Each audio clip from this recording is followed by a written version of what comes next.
back to the Alex and Ava Podcast. Today, we're diving into movies not just for fun, but to show how talking about your favorite films can supercharge your English skills. Ava, why do you think movies make learning English easier? Great question, Alex. Movies are part of everyday life, so discussing them gives learners real, practical vocabulary. It's less like memorizing grammar and more like chatting with friends, which helps you remember words and phrases.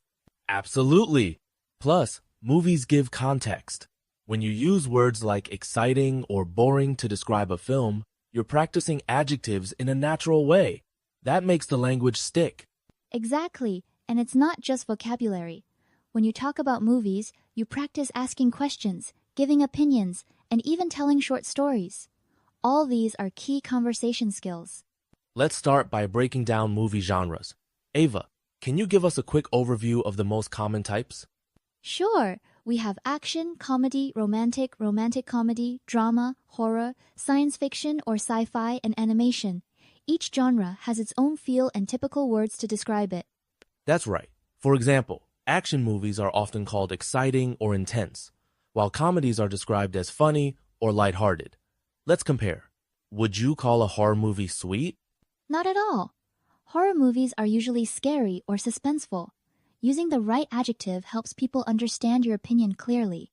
And that's why learning genre vocabulary is so useful. It lets you express exactly what you think about a film, even with simple words. Next, let's practice sharing movie preferences. Ava, how do you usually tell someone about the kind of movies you like? I often say, I love comedies, or I prefer action movies. It's simple, but it clearly shares my taste. You can also use phrases like, my favorite genre is et. And what if someone asks you, why do you like that genre? How can you expand your answer? I'd add a reason. For example, I love comedies because they make me laugh and feel happy. Explaining your choice not only practices English, but also keeps the conversation going. Let's shift to describing movies. What are some key adjectives learners should know, and how do they change the impression of a movie, Ava? Some must-know adjectives are funny, sad, exciting, boring, interesting, scary, sweet, and amazing. For instance, calling a movie exciting suggests it has lots of action, while boring means it didn't keep your attention. And mixing adjectives helps too. Saying Frozen is a sweet and exciting movie gives a fuller picture than just one word. Exactly. The more adjectives you know, the more detailed your descriptions can be. It's like painting with more colors. You express your true feelings better. Another core part of movie talk is discussing characters and actors. Ava, why do you think people love sharing about their favorites? Characters and actors make movies memorable.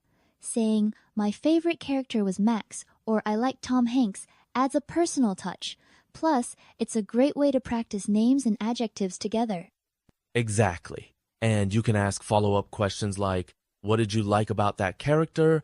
Or what's your favorite movie with this actor? This leads to deeper conversations. Yes, and you might discover shared favorites with your conversation partner, which builds connections. It's social as well as educational. Ava, what are some simple but powerful questions learners can use to start or continue a movie conversation? Some classics are, have you seen movie? Do you like genre? Who's your favorite actor? And what did you think of the movie? These open-ended questions invite more than just yes or no answers. Right. And they help keep the dialogue flowing. For example, what did you think of the movie? Encourages people to give opinions and use new vocabulary.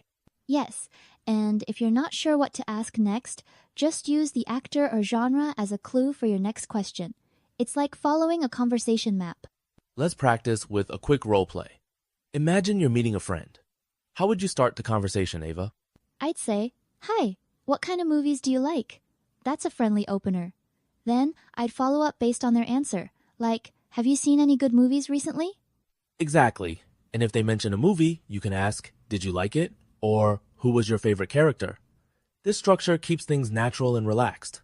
Role-playing is powerful because it prepares you for real conversations. The more you practice, the more confident you'll feel when it matters. Now, let's talk about making movie plans. Ava, what phrases do you use to invite someone to watch a movie? Simple ones like, do you want to watch a movie? Or let's watch a comedy this weekend. These are friendly and easy to use. You can also add, let's make popcorn, to make it sound more fun. Exactly, and making plans gives you a reason to use English outside the classroom. Even suggesting a movie can start a whole conversation. Yes, and you can negotiate too. Which movie should we watch? Or do you prefer action or comedy? That's real-world communication practice. Ava, why is repeating phrases and practicing conversations so effective for language learners? Repetition helps move words from short-term to long-term memory.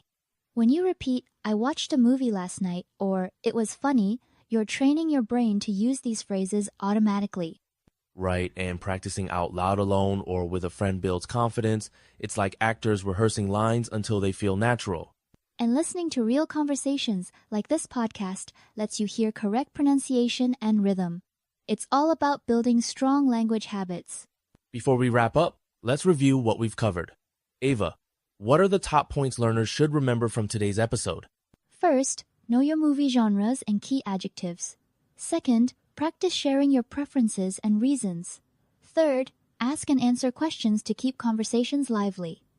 Fourth, use role plays to build confidence. And finally, remember that making plans and repeating phrases will help you use English naturally in real life. The more you practice, the more fluent you'll become. Exactly. So don't be shy, talk about movies with friends, ask questions, and have fun learning English every day.